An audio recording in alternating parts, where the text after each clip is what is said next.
جہاں تک کہ میڈیا کا سوال ہے، ہم مسلمان انٹرٹینمنٹ میڈیا میں بہت ماہر ہے. بالی ووڈ جہاں سے میں آیا ہوں، میں بمبے میں پیدا ہوا، اسے کہتے ہیں بالی ووڈ. وہ ایک ایسا شہر ہے جو دنیا میں سب سے زیادہ فلم ہر سال بنائی جاتی ہے. اور بالی ووڈ کو آپ دیکھیں گے 1/3 ایک تہائی حصہ مسلمان اسے کنٹرول کر رہے ہیں، چاہے ایکٹر ہو، چاہے پروڈیوسرز ہو.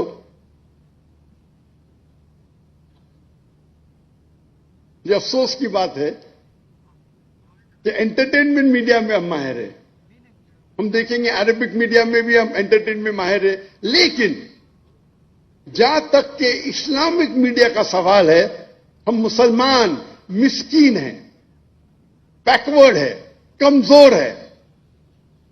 کیوں؟ ہم جب بزنس کرتے ہیں تو عالی شان آفس، عالی شان گاڑیاں، عالی شان اکوپمنٹ. انٹرٹینمنٹ میڈیا کے لیے بیسٹ کیمراز ہے دنیا کے. لیکن دین کو پریزنٹ کرنے کے لیے، اللہ کا پیغام پھیلانے کے لیے جو ٹیکنالوجی ہم استعمال کرتے ہیں وہ ایک دم کمزور ہے. ہم اکثر دیکھیں گے جب اسلامک سیٹلائٹ چینل ہے تو ان کے کیمرہ کو میں کہتا ہوں ٹوائے کیمرہ، کھلونے کے کیمرہ. جو بینڈوتھ استعمال کرتے ہیں اکثر دینی Islamic channel 2 mega but, 3 mega but, کچھ چینل کے 1.5 میگا بٹ. ایک سیٹلائٹ چینل یا 2، کبھی کبھی 3-4. جو گرافکس ہم استعمال کرتے ہیں اتنے کمزور ہے کہ اگر کوئی ٹیلی ویژن دیکھے گا تو 3-4 منٹ میں اس کو آف کر لے گا.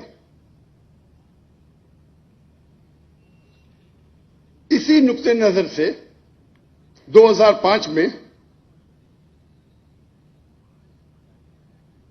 میں نے سوچا کہ کیوں نہ ہم ایک اسلامک سیٹلائٹ چینل قائم کریں جو انٹرنیشنل سٹینڈرڈ کے حساب سے ہو.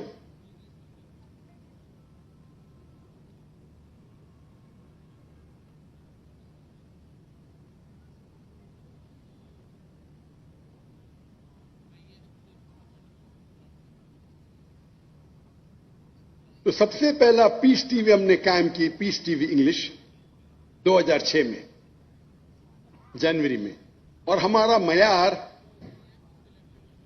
دیگر اسلامک سیٹلائٹ چینل نہیں تھے، لیکن جو بیسٹ سیٹلائٹ چینل مانے جاتے تھے اس وقت، star T V, top entertainment channel, ہم اس کو معیار میں رکھ کے ہم نے ایک سیٹلائٹ چینل قائم کیا. اور ہمارے جو گرافکس تھے اسی طریقے سے عمدہ تھے جس طریقے سے انٹرٹینمنٹ میڈیا استعمال کرتی تھی. اور ہم نے بیسٹ کیمرہ جو براڈ کاسٹ انڈسٹری کا اس ٹائم 2005-2006 تو بیسٹ کیمرہ تھا وہ ڈیجیٹل بیٹا کیم تھا. ہم نے وہ کیمرے استعمال کیے. اور اللہ کے فضل سے چند سالوں میں الحمدللہ پیس ٹی وی انگلش دنیا کا سب سے زیادہ دیکھے جانے والا صرف اسلامک چینل نے مذہبی چینل دنیا کا ہو گیا، ماشاءاللہ.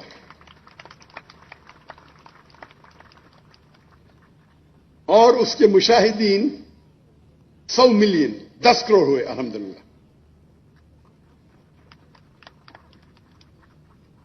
ہمارا پیس ٹی وی انگلش ہم نے 10 میگا بٹ استعمال کیا. 10 تقریباً 3 سے 4 یا 5 اسلامک سیٹلائٹ چینل ایک پیس ٹی وی میں آئیں گے. تو اس کی کوالٹی جو ہے، کیونکہ یہ ہمارے اللہ کے رسول کی حدیث ہے کہ جو بھی کام کرو تو احسان سب سے بیسٹ کرو. اللہ تعالیٰ کو وہ پسند ہے جو سب سے بہترین ہے. تو جب ہم دین کو پھیلا رہے ہیں